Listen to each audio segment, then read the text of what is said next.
Well, let's look at an IEP. Going to need two things here. Going to need two things. One, you're going to need Jesse Brown here. And the other, you're going to need the IEP form. This is the South Dakota site here. So you click on that. And right here is the IEP form. You're going to want that. So stop this video and get those two things open.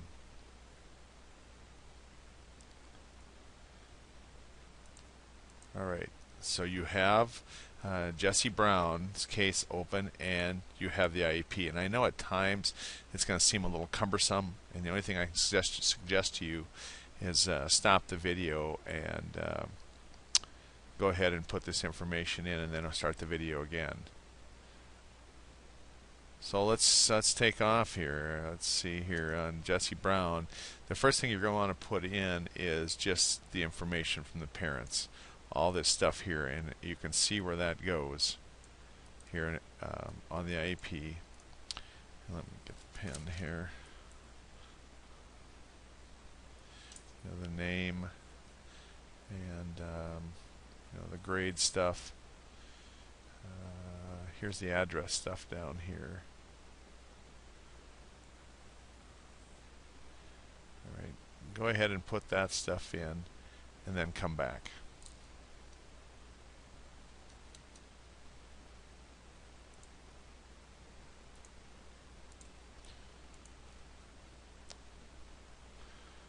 Okay,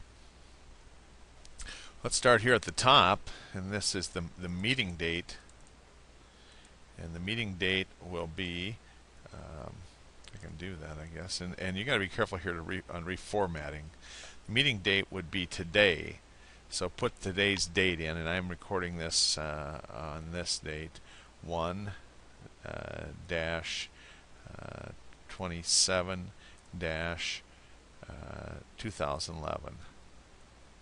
Now you put on whatever date you're doing this, and that'll have some other implications here. Obviously you want to click this, and this is how you click. If you click on these little boxes, you can tell them to check them. That's how you click on those. It's an eligibility initial and eligibility IEP placement, so it's all of those. So you click the top one, and then here's another one: discuss evaluation results and assessment methods. And we're not going to add that in here, but that would be the part of determining eligibility. And then, are those results given here? You'd click that yes. When you're done and you'd print this out, you'd have the parents initial this, that they receive those. Okay. Ethnicity, his school.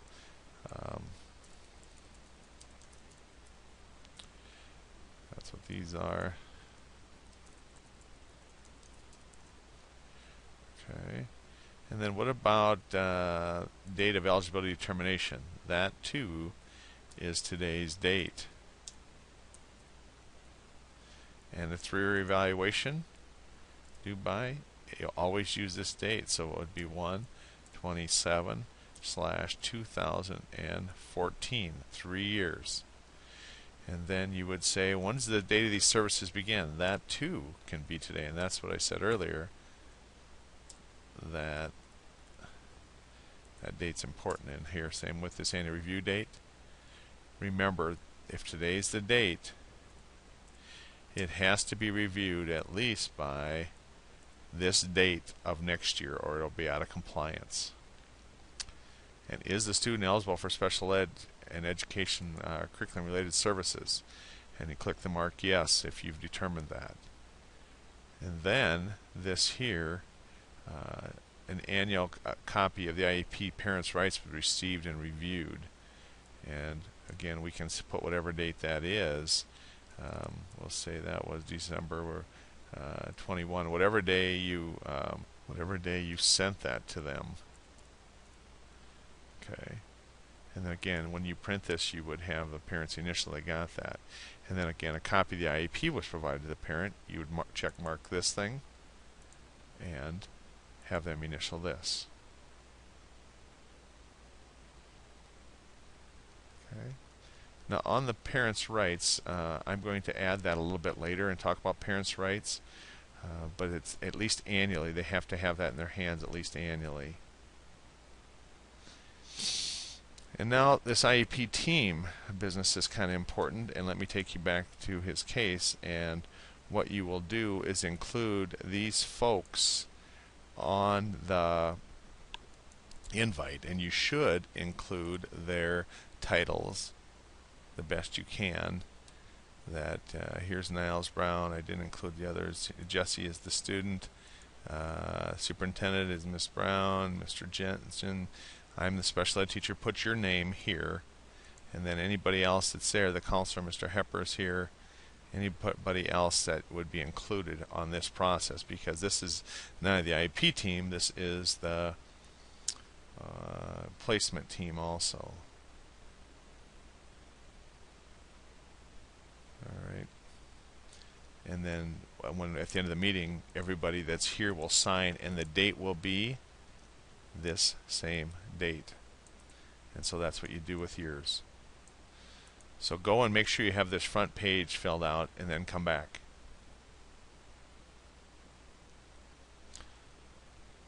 All right. Child count information required, and this is how we keep track of different ones, all the different disabling conditions. And this one is has a specific learning disability. So this is the one we would check here. And then its placement we haven't determined yet. That's another process. And same way with this part, will be determined later.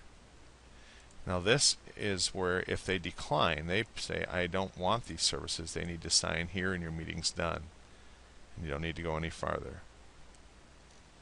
Okay, and I think we covered all these up here. Transition, no, he's not old enough. He has to be at least 16 for transition. He's eligible, yes. Here's the date they got the parent rights, and you'll provide this copy and they'll initial afterwards. And even if you're doing an online IEP, that's the way it ends. So the next one is page 2, and that is the present level of performance, also quite affectionately known as the PLOP. Present level of performance. All right. So on the present level of performance, again, you put the student's name and the date, and today's date is I'm going to make this date is the same as today, that it is 1/27/2011 to match this. And here's what I want to cover in it is these things right here, and I like to build headings right for those. Based on the evaluation, include academic achievement and functional performance, like the strengths and the weaknesses in the areas affected by the student disability, including transition, which we know we don't have to include transition here because he's not 16 yet. And then you have to have a heading about parent concerns. And here's one, how the student's disability affects their involvement in the progress in the general curriculum. And then about preschool kids. Okay, so first we went about strengths as we look at Jesse's case. And I wrote this out here, and you may want to write this, or read this, I should say. And then come back, and he likes to be outside. He likes books about hunting. His previous teacher from another school reports that he has more potential than he shows. And his weaknesses, he's experiencing extreme difficulty with let's say he's in 4th grade now, 4th grade work. He has poor reading skills, which tend to affect his writing, spelling, math. Social studies. His class teachers report that Jesse rarely is on task, very distractible, does very little schoolwork, and very poor quality. Okay, so those are the kinds of things. I made 2 headings, strengths, weaknesses, and now I'm going to include testing. The school psychologist recently diagnosed Jesse with a reading disability. His achievement test results including this. Kaufman is 80 in reading, 105 in math. Okay, so how do we know what that qualifies? Well, I don't have the IQ score, is not included here, but let me show you the regression table here. And you're familiar with this, but if he has an 80 achievement, which is right here, or below, so he has an 80 in reading, so his IQ certainly is 100 or above. All right. And it's off the chart for our math. So in other words, he doesn't have a math difficulty at all, but reading is an issue. If his IQ is 100 or above, he has a reading disability he has a disability in reading. Okay, so that would be this one. So math, even though it's a level of, it stays on here, we won't be writing an IEP goal for that. Then curriculum-based reading measurements reads at a second grade level passage 93 words per minute. Is that good? And in that he has 4 errors and 70% comprehension in that. And then the next curriculum-based one is at a third grade level. If you move it up a little harder, that drops down to 60 words per minute with 8 errors and 50% comprehension. So we have those two. And then the parent concerns from his dad. Jesse does not bring work home, and if he does, he refuses to do it. And then remember, there's this one thing you have to address right here. How does this disability affect his involvement in the progress in the general curriculum? Right here, I addressed it this way. Jesse will struggle keeping up with the reading in the regular classroom. His comprehension will prevent him from learning material expected. He's a slow reader and he refuses to work on skills at home, so it'll be difficult to catch up. So that's how this disability affects his progress in the curriculum, and you have to address that. It has this little reminder down here. Okay. So make sure that's all on. Stop this and finish up this plot page.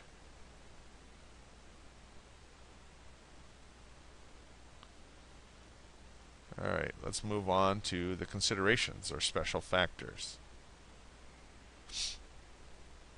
Is he limited English proficient? No. Click on that and change that. Are there any special communication needs? Not that we know of. We don't have any mention of speech and language or anything. Does he need Braille?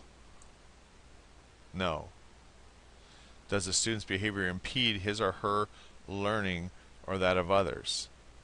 Yes, that's all over this case, that his behaviors, non-compliance is a problem. So if you mark yes here, then what?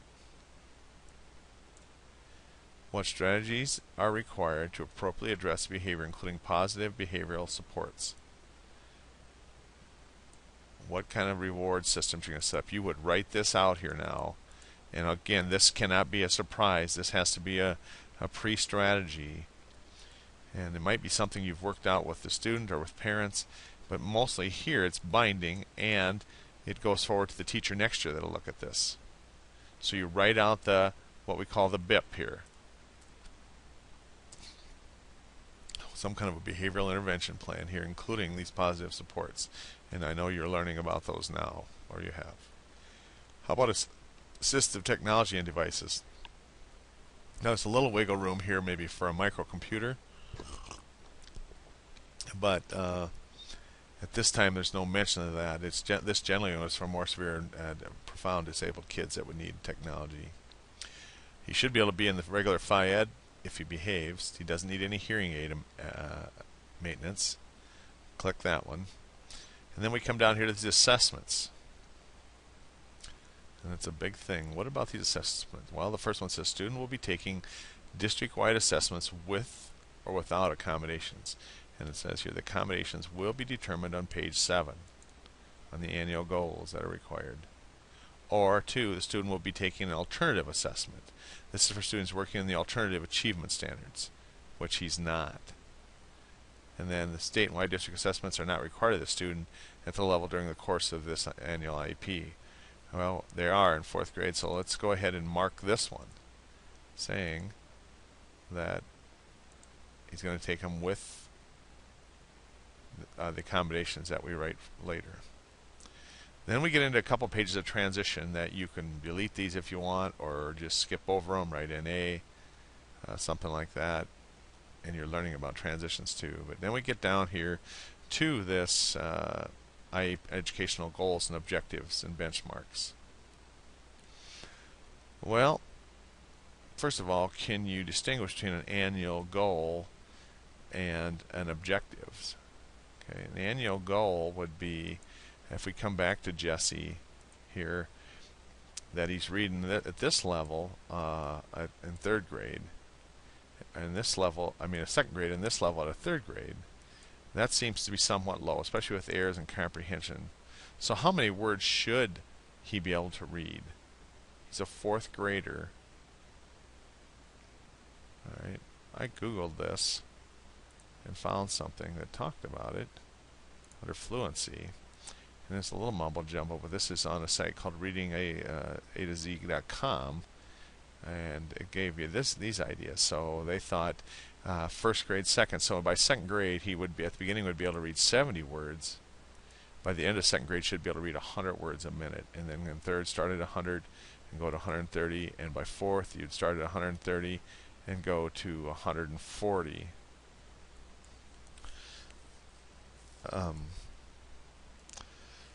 And so it gives us some ideas of where we're at. So second grade, certainly 100 by the end of second grade, 130 by the end of third grade. I take you back here and say we are at 93 in fourth grade. He's a fourth grader. 60 in a third grade. So our long-term goal, I think, would be by the end of the year to at least be reading at a third grade level.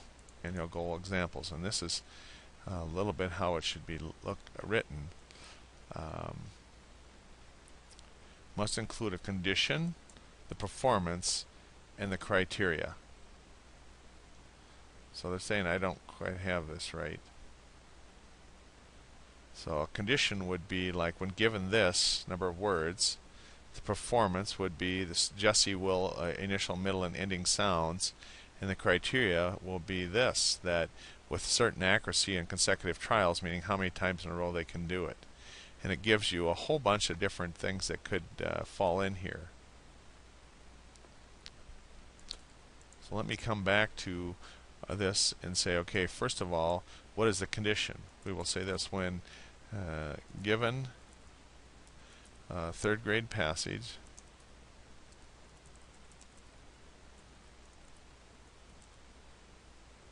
name Jesse will increase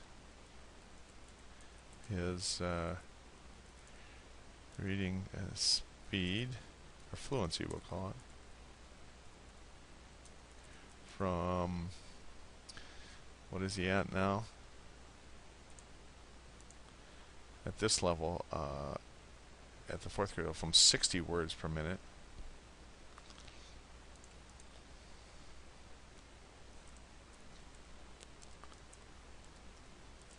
to, and again, I would like to use this one back here where we talk about fluency and say, okay, at the end of the 30 should be up to 130, and I think that's high. Let's see if we can get to 100. Let's see if 100 words per minute is can be done. That seems like a lot, but minute. And then what is the criteria? Well, if you're doing direct instruction, you're going to do a lot of assessments. So we can say this: on 9 out of 10 consecutive what do they call them? Trials. I would call them consecutive assessments. All right, that'd be 1. And then let's do another one too right away with comprehension. Basically saying the same thing, where if you're working with them, and now instead of his reading fluency, we'll go reading comprehension.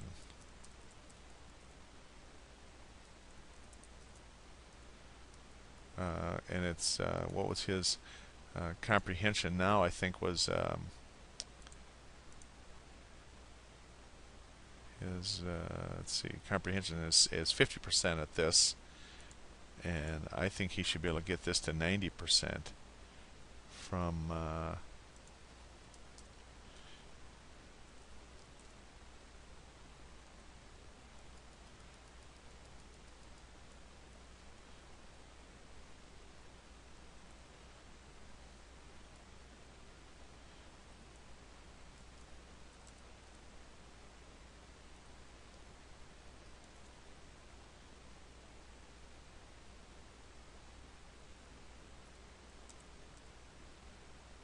9 out of 10 trials. Okay? And you really could do the same here with the errors.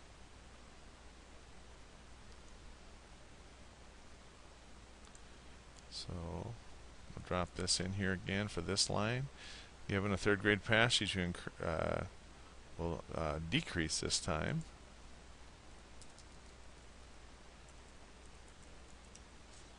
His reading errors.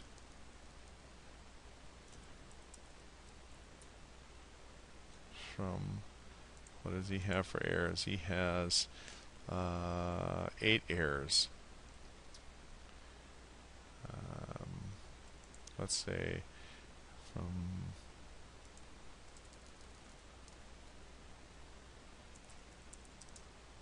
and that's how you do it. You take it right from there to less than 3 errors. 9 out of 10 consecutive assessments. Okay? That's how you write goals. And these objective things here are only if you're going to take the alternative assessments. But otherwise you can write them goals. And if you want another goal, you could make this into another goal. Do like this. Take measurable annual goal 2 and put it here. Alright. And then this procedural codes comes down here. Is how you're going to determine this. Teacher made observations, weekly tests, unit tests, student conference, work samples, portfolios, oral tests, data responses, other. Well, you know, some kind of a assessment here. Sometimes it's oral tests where they literally read for you. But however you choose to do this, and you're going to do it somewhat regular, but each one of these, we're going to give these reading samples like you do in direct instructions on all those and make the determinations. And then this is the date by quarters. So I would just write here and here now.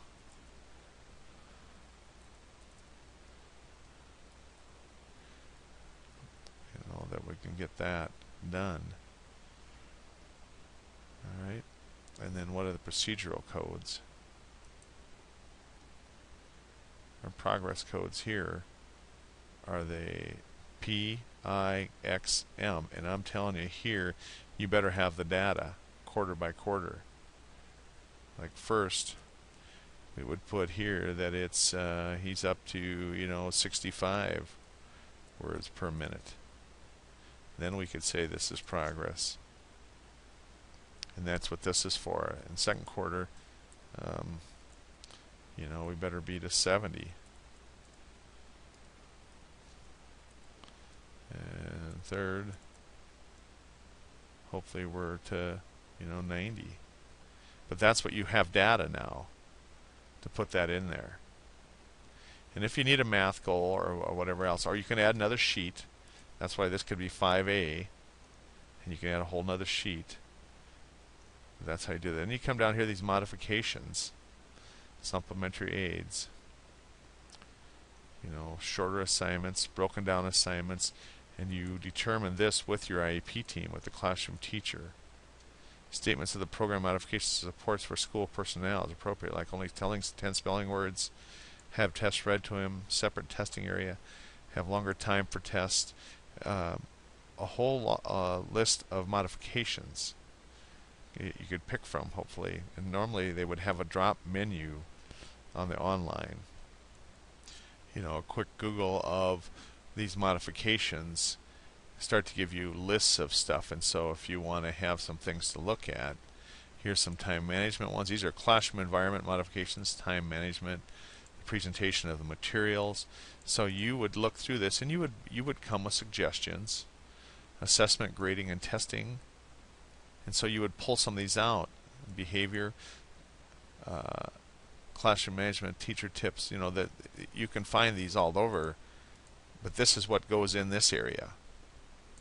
And again, this is where you work with the regular teacher and parents. And what would be those things? Based on this case, based on what we know about this student, what would he need? What would help him? You know, this is some attention problems. You would go back to your plop. What are those things? And remember, whatever they get here, they also get up here on the testing thing. And that's what this was about. That what kind of assessments are going to take the same one, they get the same accommodations for the state tests. So if they get a separate room, or if they get, if Jesse gets longer time, he gets it read to him, whatever those are on this regular work, he also gets it there. Then how often you can report, and of course what we say is at least as often as the other kids get reports, and it wouldn't hurt to be more often. And if it's me, if it's a grumpy old guy like me and my child's struggling, I would like to know these updates somewhat regularly, and I will be asking you for those. Because you have data, you're a DI person, you're an assessment person, you're RTI, you have data for this. Can I just ask you this? What if at the end of the first quarter we're still at 60 or 65?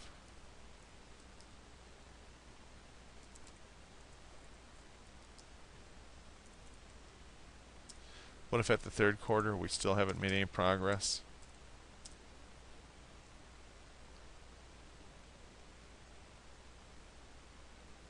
What about that? What if you have to report to the parent at the end of the year we haven't made any progress? It would be a crime, but see if I can come back to that. So that's your goal page. And I say, you know the child you've worked with it, or the classroom teacher has, what would help Jesse the most? And then how are you going to report this? Are you going to make a copy of this goal page and send it and report that? Then these related services are a whole nother thing. And I don't know what Jesse really needs here, but in the related services, what is it that they need to access the curriculum or the school? We have a piece for that also. There's a thing from the South Dakota Department of Ed on related services, and it just takes you through each one as to what they are and what they're for. And it talks about exactly why we have related services.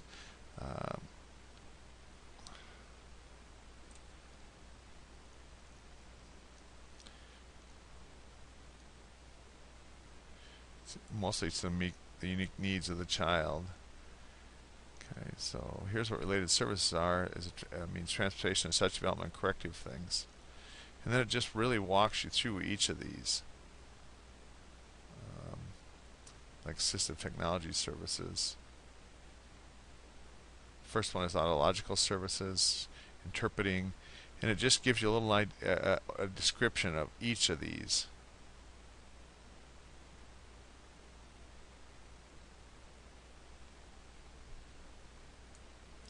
And so what you need for that. Okay, so we're not including that in this first one here. So then we get down here to this. What is this? This is the state tests again, where you say the student will be taking them with or without, and we say they will be taking them. Jesse will take them with the accommodations that he has, or provided applicable test administration, taking each test area. So then you would list them here for whatever tests they're taking that year, and it would come from what you wrote up above. And it only pertains to the test area modifications. So normal ones for testing and assessments, if I could pop that one back here. Some things that come into play about assessments right here. Provide quiet seating for test taking, exempt them from the district-wide test, divide into small sections, allowed as much time as they need to complete, avoid time, permit retaking, monitor. And I say one I don't see on here is read the test to them, and for the most part that can happen also, but that gives you some ideas of what kind of testing accommodations they may need, or maybe be able to do.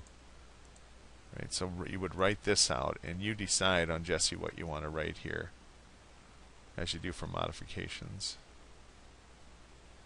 And then alternate assessment. He's not an alternate assessment. These kids again are more severe and profound kids. For those, you would need to write this all out.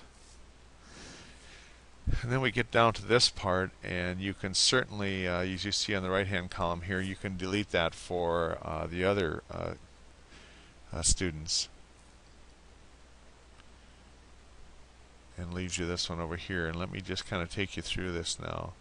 So what kind of services would they possibly get? What are you going to teach? Well, he doesn't need math, so we can take that one out. And we're not doing speech. And if he needs writing support, and we don't have data on that, so we're going to take this out. But we see some things with behavior. So reading intervention, remediation. Okay, it's 4th grade with our goal. Let's get this up to about, and again, the team decides this and how you're going to serve them. Let's say about 45 minutes a day in the resource room with us, and you're going to spend 15 a day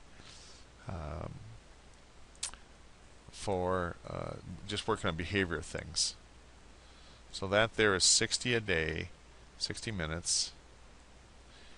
And so you'd write up here 60 minutes a day is 300 minutes per week. And what you do now, if you do, what we're going to try and figure out is this official placement, because we have the location, the amount, and the description. And how we determine this is now, what percent is that? Well, normally we have about a 7-hour school day at 60 minutes per hour, so 7 times 60 is 4,200, right? Let's see. It's 420 times 5 days. So you've got about 0, 0, carry the 1, about 2,100 hours a week.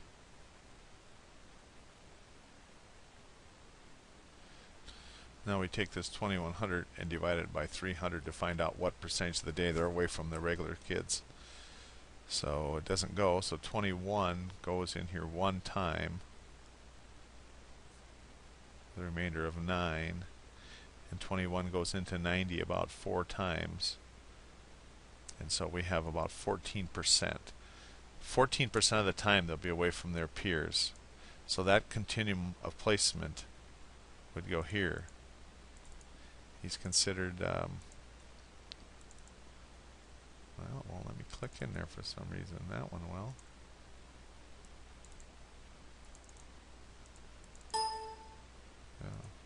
Well, it's this top one here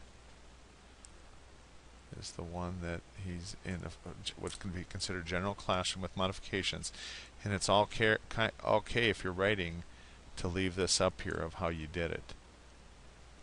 Okay, but that is the placement. We've now determined the placement.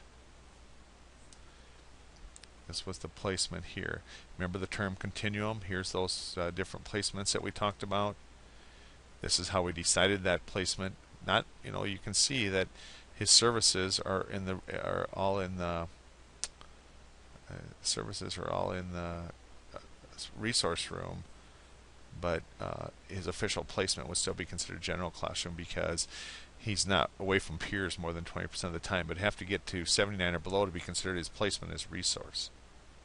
And hence that's the statistic we talk about is what percentage of students get their remedial training in the regular classroom. It's based on this placement. Okay, that's this up here. We come back up here to the front. It comes under here. Come on.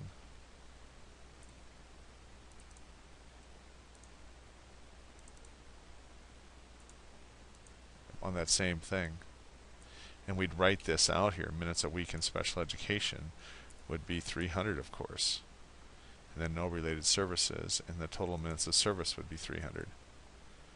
And you'd write out whatever they are here. anything else. And that's including related services and everything, because if they need to go to OT or PT, that comes in there also. And that's hence the child count information. So we're through the goals, and then we have this justification for placement. And let me just show you a look at that.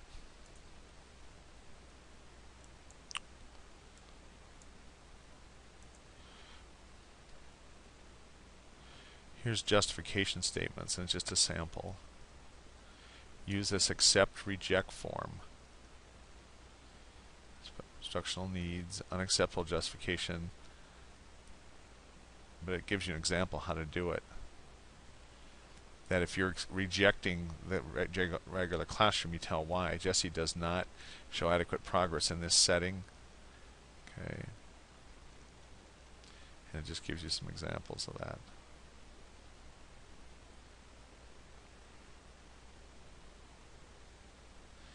And you may need to change this for even for Jesse. But right now we're going to say that I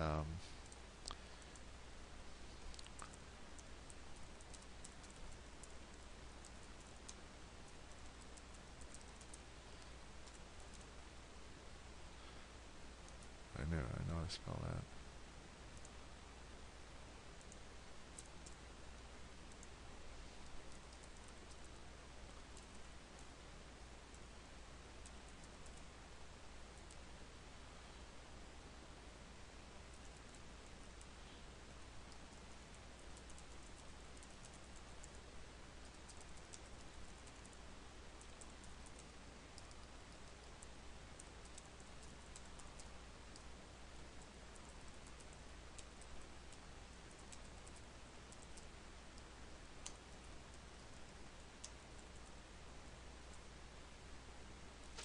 And then there's a little thing down here that says you have to address the potential harmful effects of this placement. So what could be the potential harmful effect? Well, I'm just going to make another thing here.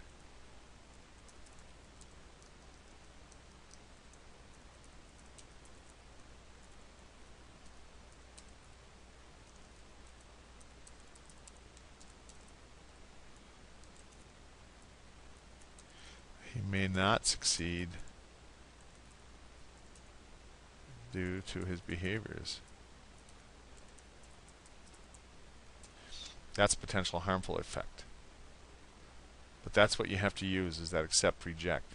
And same here, if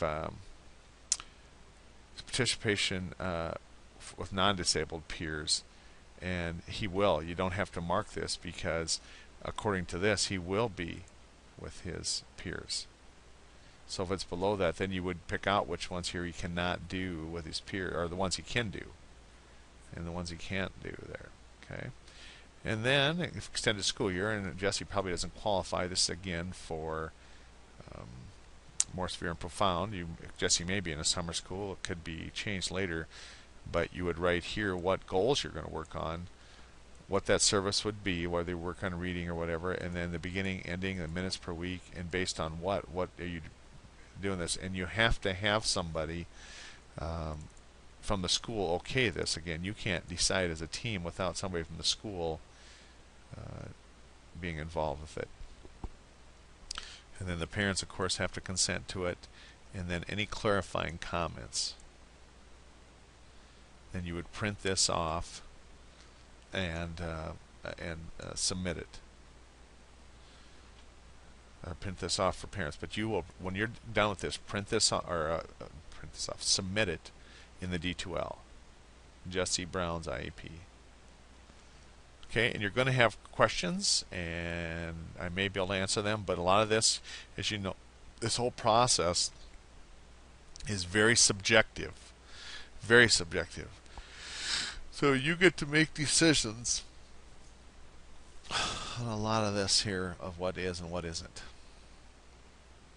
Okay?